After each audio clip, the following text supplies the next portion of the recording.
Elon Musk just officially revealed the new Starship, and while the holy mother of all rockets is here, its payload is 250 to 300 tons to orbit in expendable mode and enables around 6,000 tons of liftoff mass. This is even getting close to the legendary specifications of the mighty Sea Dragon. All this and more in today's episode of Great SpaceX.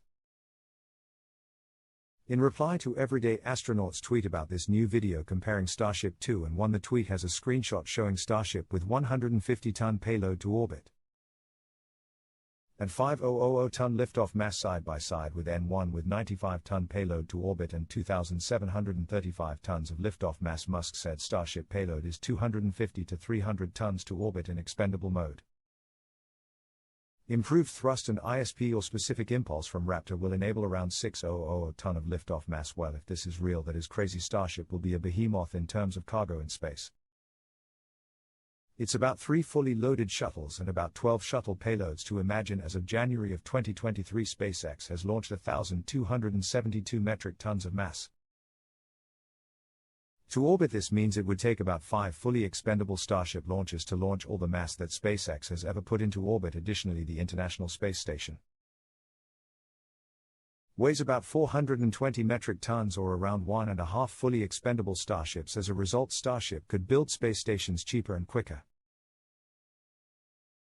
Every module on the ISS is hundreds of millions of dollars of engineering effort to make it light enough and strong enough and so on. They do this because launch costs were prohibitive per kilogram before. Now, what does a station module look like? If you don't need to worry so much about mass to orbit costs, you could use heavier, cheaper materials that are quicker to produce. You could launch sooner, more often. While unconfirmed, this could be thanks to the Raptor 3. The SpaceX Raptor 3 was recently test-fired and reached 18% more thrust than a Raptor 2.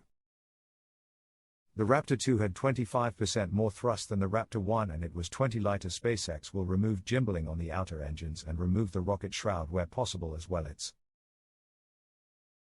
likely that besides increasing thrust that SpaceX continued to reduce the weight by another 200 kilograms. This would mean reducing the weight of the rocket by 8 tons for the 40 engines in the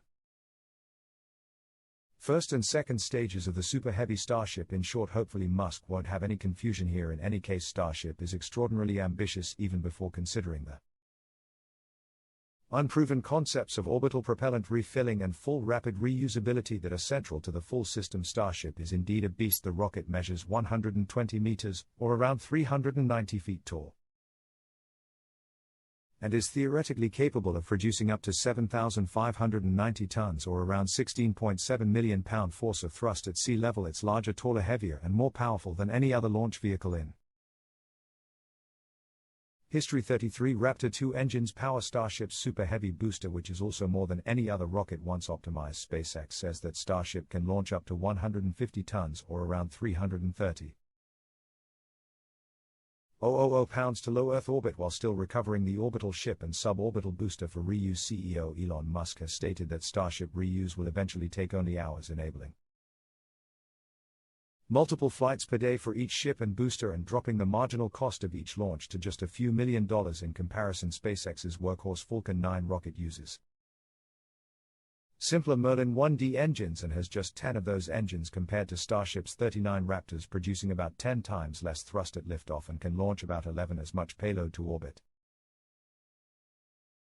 while expending its upper stage. Even then, Musk reported in mid-2020 that the marginal cost of a Falcon 9 launch was around $15 million, which is impressively low but still a vivid demonstration of just how far Starship has to go. Simply ensuring that Starship can reach orbit at all is a major challenge. Successfully recovering Starship and Super Heavy after the fact may be an even bigger challenge and cannot be fully demonstrated until the rocket can consistently reach orbit. SpaceX won't be able to reuse Starship until it can consistently recover ships and boosters from orbital launches, and there's no guarantee that early prototypes will be reusable even if they are recovered. Next up, the Vulcan Centaur rocket may test fire its engines on the launch pad for the first time today on May 25. United Launch Alliance is gearing up for a critical test firing of its next generation rocket after a recent fueling check, and it could happen as soon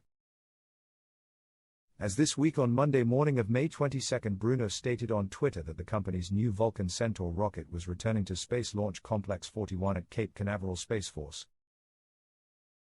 Station now that the rocket is back at the pad. Vulcan's static fire test, in which the rocket's engines are ignited while it remains on the ground, could happen any day now. We are targeting as soon as tomorrow for the flight rating, as firing. A representative from EULA shared on Tuesday, May 23, but it will depend on range availability on Wednesday, March 24. EULA CEO Torai Bruno intimated on Twitter that the test could happen as soon as Thursday, March 25, if all goes according to plan and Vulcan's static fire and white dress rehearsal goes smoothly. The rocket's first launch will be its next major milestone. Bruno has previously indicated sometime in June or July as Vulcan's earliest likely launch date, with launch windows available 4 to 5 days every month. EULA previously completed a successful tanking test on the company's new Vulcan on May 12, filling the rocket with over £1 million of fuel. During the test, EULA engineers then evaluated the fueling test results against Vulcan's design expectations 2 days after the successful tanking. Bruno indicated in a May 15 tweet that the tests were good, but that teams would be making some parameter adjustments ahead of Vulcan's first static fire. That milestone moved Vulcan one step closer to its first launch, with only a static test firing of the engines and wet dress rehearsal left to validate the vehicle. And for today's final bit of news, Russia's MS-23 Progress cargo freighter launched Wednesday from Kazakhstan on a mission hauling more than 2.7 tons of fuel, food, experiments and supplies to the International Space Station. The Progress MS-23 supply ship lifted off at 8:56 a.m. EDT from Launch Complex Psi-31 at Baikonur, located in a remote part of Kazakhstan east of the Aral Sea. The Soyuz team loaded kerosene and liquid oxygen propellants into the three-stage rocket in the final hours before liftoff, timed for 5:56 p.m. local time at the spaceport in Central Asia. After liftoff, the Soyuz 2.10 rocket headed northeast to line up with the space station's flight path, then shed its 4 liquid-fueled boosters. About 2 minutes into the flight, the aerodynamic shroud covering the Progress MS-23 spacecraft jettisoned moments later, followed by separation of the Soyuz core, staged nearly 5 minutes after liftoff. A third-stage engine ignited to finish the job of putting the cargo ship into orbit. About 9 minutes into the mission, the Progress supply ship separated from the rocket and unfurled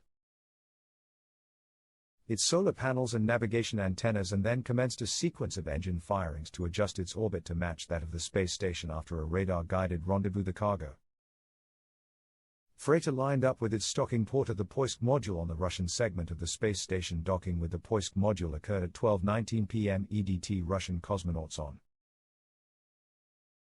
the station, part of the lab's long-duration 7-person crew, will open hatches to begin unpacking cargo from the pressurized cabin of the Progress spacecraft. This is the 84th Progress cargo ship to launch to the space station, and the mission is designated Progress 84P by NASA. There are currently 11 people on the space station, including the 4-person private astronaut mission from Axiom Space that arrived Monday for an 8-day stay. Russia's space agency said the Progress MS-22 cargo ship carries 491 kilograms of supplies and fuel to the space station. And that's about it for today's episode. Thank you so much for tuning in, and if you enjoyed what my team and I are doing. This is Arvik from THI Information and my team, and I will see you next time.